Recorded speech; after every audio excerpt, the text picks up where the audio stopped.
अस्सलाम वालेकुम वरहमतुल्लाहि वबरकातुहू। आज जो हम टॉपिक पढ़ने वाले हैं उसका आज इंट्रोडक्शन पढ़ेंगे, जो है आर्थ्रोग्राइपोसिस मल्टीप्लेक्स कंजेनाइटा।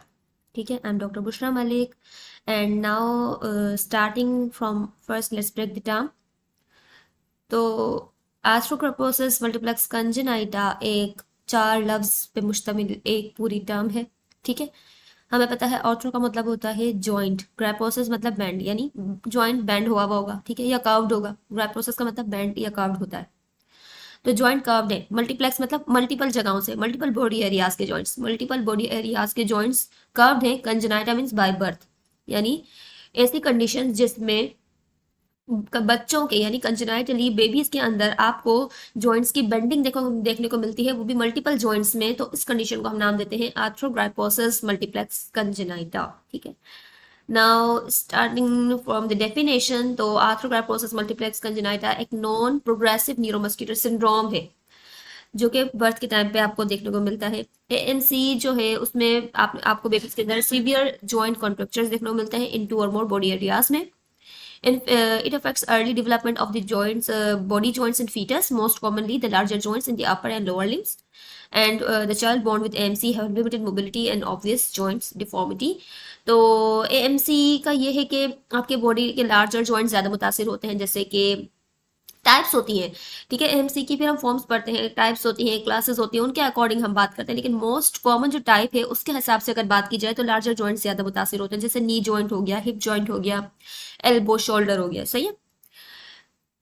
उसके अलावा आप बेबी की अर्ली डेवलपमेंट को मुतासर करेंगे। फॉर फीटस की मतलब फीटल स्टेज पे आ जाएगा। फीटल स्टेज में पता है 3rd मंथ ऑफ प्रेगनेंसी से स्टार्ट होती है। तो फर्स्ट ट्राइमेस्टर में कोई इंसल्ट हुई है, ठीक है, बेबी के ब्रेन को या कैसे भी, तो जिसकी वजह से जो है वो पेशेंट के अंदर ये कॉन्ट्रक्चर्स डेवलप होना शुरू हो जाते हैं। ये टिपिकल प्रेजेंटेशन है आर्थ्रोग्रापोसिस के साथ जो बेबीज पैदा होते हैं उनकी। कि उन सबसे पहले तो ये बात है कि उनका माइंड कम्प्लीटली नॉर्मल होता है। माइंड कम्प्लीटली नॉर्मल का मतलब ये है कि वो इंटेलेक्चुअली बिल्कुल ठीक होंगे। शोल्डर्स उनके टर्न्ड इन होते हैं, आर्म्स उनके स्टिफ होते हैं, एल्बोज उनकी वीक होती हैं। उसके अलावा हैंड्स एंड फिंगर्स उनकी वीक होती हैं। स्पाइन कार्व्ड होगा लेकिन स्ट्रेंथ नॉर्मल होगी। Club foot deformity most most common आपको क्लब फुट डिफॉर्मिटी देखने को मिलती है।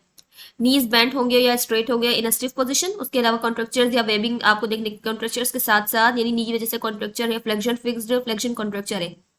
उसके साथ आपको जो है ना वेबिंग ऑफ द स्किन भी देखने को मिलती है at the back of the knee, the back of the joint, जैसे यहाँ पे नी जॉइंट के बैक पर है। तो ये कब होता है, जब एएमसी की जो वजह है। अच्छा, अब हम पढ़ेंगे एएमसी जो है वो एक साइन है, डायग्नोसिस नहीं है। ठीक है, एएमसी करवाने के लिए बहुत, एएमसी जो डिजीजेस करवाती है ना उसकी बहुत सारी वजूहत है। तो उनमें से एक वजह है कनेक्टिव टिश्यू एबनॉर्मलिटी कोई है, जैसे कि टेरिगिन सिंड्रोम है। टेरिगिन सिंड्रोम में भी वेविंग ऑफ द स्किन हो जाती है कि स्किन टाइट हो जाती है, जिसकी वजह से जॉइंट मूव नहीं कर पाता है, और जब जॉइंट मूव नहीं करता तो हमें पता है वो कॉन्ट्रक्चर्स डेवलप कर लेता है। ठीक है, उसके अलावा हिप्स आपको ऑफन बैंड अपवर्ड और आउटवर्ड मिलेंगे, स्टिफी होंगे या डिसलोकेटेड मिल सकते हैं आपको इन 15 to 30% ऑफ केसेस में। रिस्ट ऑफन बैंड होती है अप और आउटवर्ड इन स्टिफी पोस्चर। समटाइम्स फेस जो होता है वो लॉन्ग होता है और जॉ उनका लार्ज होता है। सही। प्रेवलेंस कितनी है, 1 in every 5,000 to 3,000 to 5,000 live births affects male and female equally. No racial predilection has been found. Congenital clubfoot is the most common foot deformity. Aetiology अब हम बात करें तो मैं अभी बता के आई हूँ कि एएमसी एक साइन है, डायग्नोसिस नहीं है।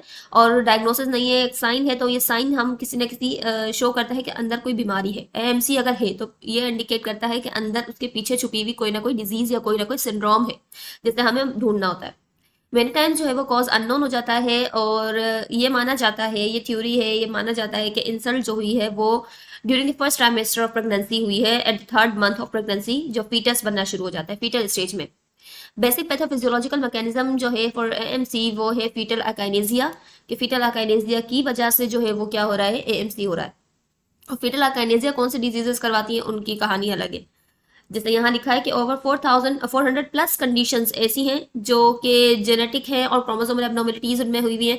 ऐसी कंडीशंस जो हैं वो क्या करती हैं कि फीटल अकाइनेजिया करवा देती हैं, और fetal akinesia then lead to AMC. ठीक है, मल्टीपल जॉइंट कॉन्ट्रक्चर्स करवा देंगे। Hence there are many pathways to AMC. अब फीटल अकाइनेजिया की बेसिक पैथोफिजियोलॉजी की अगर बात की जाए, फीटल अकाइनेजिया किसे कहते हैं, लेक ऑफ फीटल मूवमेंट, यानी फीटस की मूवमेंट मदर के वूम में सही नहीं हो रही है।